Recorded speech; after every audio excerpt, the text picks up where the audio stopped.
भज मन राम चरण सुखदाई। अगस्त मुनि जी के पास।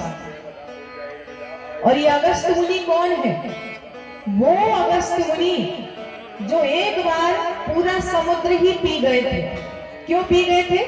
देवासुर संग्राम में जब राक्षस लोग, असुर लोग हारने लगे तो अपनी जान बचाकर भागे और समुद्र की गहराइयों में छुप गए।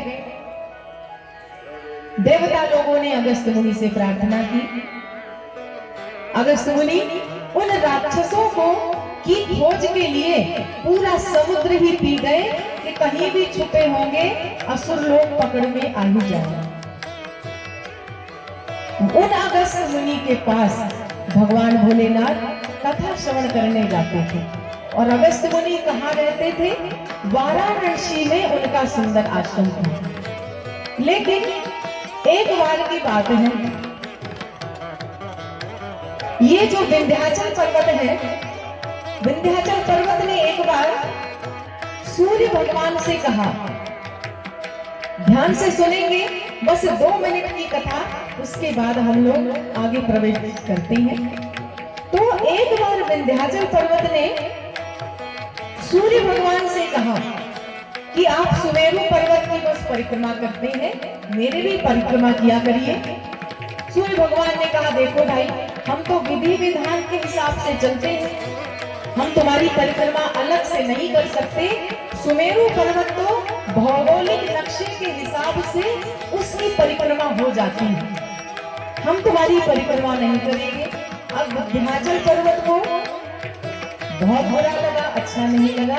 तो विंध्याचल पर्वत ने कहा, अच्छा आप हमारी परिक्रमा नहीं करेंगे तो चलो हम आपके प्रकाश को ही रोक देंगे, पूरे संसार को आपका प्रकाश ही नहीं मिलेगा, हम आपके मार्ग में बाधा बन जाएंगे। और विंध्याचल पर्वत लगा अपना आकार बढ़ाने, कितना बढ़ा, इतना बढ़ा कि सूर्य की रोशनी, सूर्य का प्रकाश ही आधे संसार को मिलना बंद हो गया। तो विंध्याचल पर्वत के उस पार प्रकाश और इस पार अंधकार। अब सब देवता लोग परेशान, इस तरह से तो भगवान की सृष्टि में बड़ी बाधा पड़ने वाली है।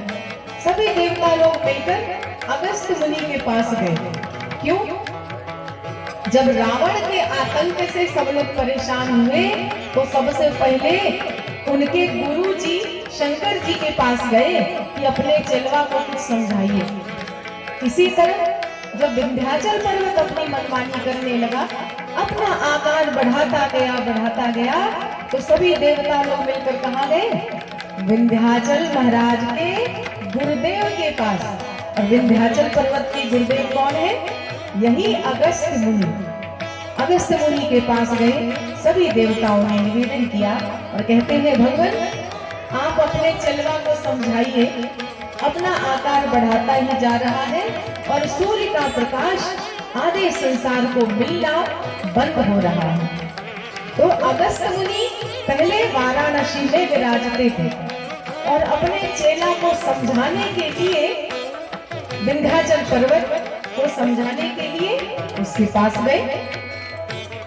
उसके पास जैसे ही पहुंचे तो गुरुदेव आए हैं, गुरुदेव को प्रणाम करने के लिए विंध्याचल पर्वत दंडवत लेट गया।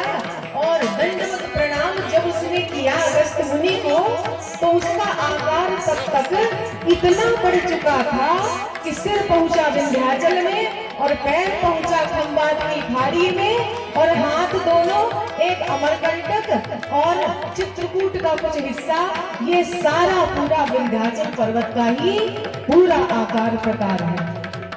तो अगस्त मुनि अपने चेला को समझाने गए और चेला जैसे ही दंडवत प्रणाम करके लेट गया, साष्टांग प्रणाम, अगस्त मुनि ने सोचा अब समझाने की कोई आवश्यकता नहीं, काम रहा सो हो गया। अब विंध्याचल पर्वत ने कहा, गुरुदेव आशीर्वाद दीजिए, क्या आज्ञा है, क्यों पधारे हैं? अगस्त मुनि ने कहा, बेटा अब तुम जब हम लौट कर आवे तब तक ऐसे प्रणाम करते लेटे रहना, जब हम लौट कर आएंगे तब बताएंगे क्या काम था। तो आज तक विंध्याचल पर्वत वहीं पर साष्टांग प्रणाम करता लेटा हुआ है। और वो अगस्त्य मुनि जो वाराणसी में रहते थे, अब जाकर वो वहां से आगे बढ़े, सीधे दक्षिण भारत में जाकर वहीं बस गए, वहीं आश्रम बना लिया। आज तक अगस्त्य मुनि वहां से ना तो लौटे, ना तो विंध्याचल पर्वत को उठने का मौका मिला, नहीं तो यह पर्वत बढ़ता ही जाता और आज हम लोग सूर्य भगवान के दर्शन न कर पाते। एक और सुंदर बात, यह विंध्याचल पर्वत का ही हिस्सा चित्रकूट है और कामदगिरी भी विंध्याचल पर्वत का हिस्सा है। तो चित्रकूट में जब राम जी जाकर वनवास काल में विराजे तो वहां पर कामदगिरी है।